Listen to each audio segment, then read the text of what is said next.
Bonjour, bienvenue sur motostation.com, le site internet moto et la page YouTube qui s'intéresse beaucoup aux essais de moto et aux essais de pneus. Aujourd'hui, nous sommes sous le soleil en Espagne, entre San Sébastien et Bilbao, pour un essai d'une nouveauté Bridgestone, le Bridgestone AT41. Alors, sous le soleil entre San Sébastien et Bilbao, c'est sans doute une superbe destination et c'est surtout un énorme roulage que nous avons fait, beaucoup de kilomètres sur la route, sur la terre, dans les sentiers, pour éprouver ce pneumatique de la catégorie Hyper Trail.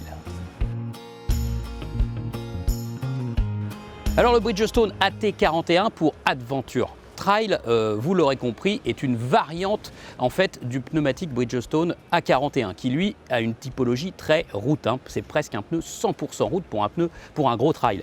Ici nous sommes sur un pneumatique un peu plus mixte, mais en fait il est quand même 80-20, 80% route, 20% off-road.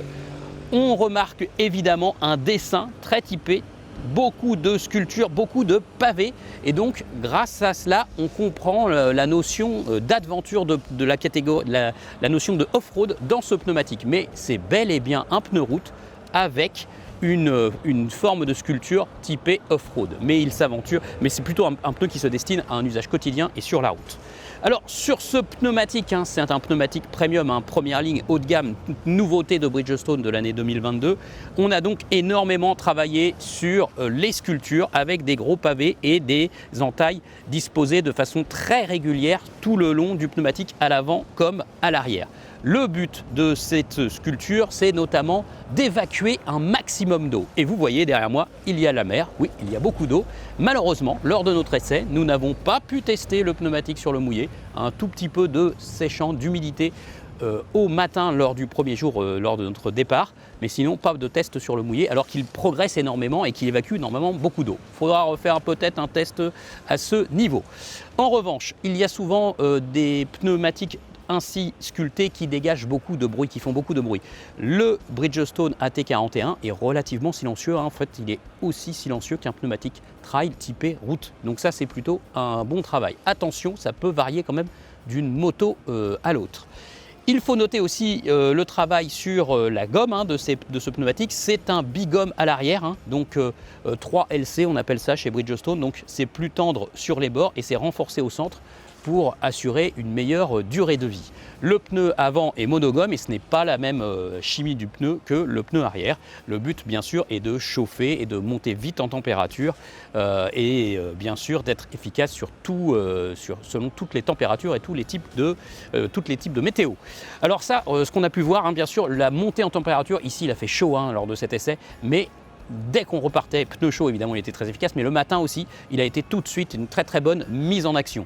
Les pneumatiques modernes avec notamment la silice à l'intérieur des pneus comme composant, montent très vite en température. Donc ce sera un pneu qui sera certainement très efficace l'hiver ou à l'automne, ça c'est très très bien. C'est un pneumatique équivalent M+S de toute façon, Mud and Snow, donc il a cette typologie très hivernale de toute façon. Voilà, le pneumatique, ce que l'on peut en dire aussi c'est que finalement sur la route il a un haut niveau de performance. On a eu des routes bien revêtues, des routes mal revêtues, un peu moins de grippe, beaucoup de grippe. Bon, on peut vraiment attaquer finalement avec un gros trail avec ce pneumatique. C'est vrai que moi j'ai mis des réserves au niveau du pneu avant, j'ai pas toujours eu la super confiance au niveau du pneu avant sur l'angle. J'avais peut-être moins de confiance qu'avec un pneumatique trail 100% route, mais ça dépendait encore une fois des motos. Sur une R1250 GS, franchement c'était vraiment pas mal. Sur la Panamerica, qui est une moto très typée avec une architecture assez étrange, j'avais pas le top de la confiance. Sur la F850 GS, c'était plutôt pas mal aussi. Voilà, donc sur d'autres motos, c'était assez satisfaisant. Donc on peut dire que ce pneumatique a des capacités routières très élevées. Et puis quand on a fait du sentier sec, bien sûr, des sentiers, de larges pistes avec beaucoup de gravier, il n'y a pas de problème, il y avait quand même de la traction, on avait du confort au freinage, c'était vraiment pas mal. À noter que ce pneumatique pneumatique existe bien sûr en 17 pouces à l'arrière et en 19 pouces à l'arrière pour tous les maxi trails, hein, les gros trails très puissants. Et puis aussi en 18 pouces à l'arrière et en 21 pouces à l'avant pour par exemple la Ténéré 700, l'ancienne Ténéré 690 monocylindre, peut-être aussi des KTM Adventure en version 21 pouces à l'avant. Évidemment la Honda Africa Twin qui peut s'équiper de ce pneumatique, ça lui va très très bien d'ailleurs. Et bien voilà, donc c'est plutôt pas mal. Le vieillissement, nous n'avons pas pu en juger évidemment lors de cet essai. Un confrère belge a pu faire 3500 km sur une Ténéré 700 et n'a pas constaté d'usure sur ce pneumatique. Lors de notre essai, on avait vu que le pneu arrière pouvait marquer sur des motos très coupleuses, très puissantes, hein. Il commençait un petit peu à se marquer, mais très légèrement. Sur d'autres motos, il est resté nickel. Donc c'est intéressant et à creuser à l'avenir. Voilà, la segmentation en France et en Europe, hein, du pneumatique Hyper Trail est très vaste, très varié. Ce pneumatique, il a un look baroudeur, un look tout-terrain, mais sur la route, il n'y a pas de problème, il fait bien le boulot. Si vous voulez plus d'informations, il y aura un essai complet en ligne sur le site de motostation.com. Je vous invite évidemment à aller le consulter. Ciao!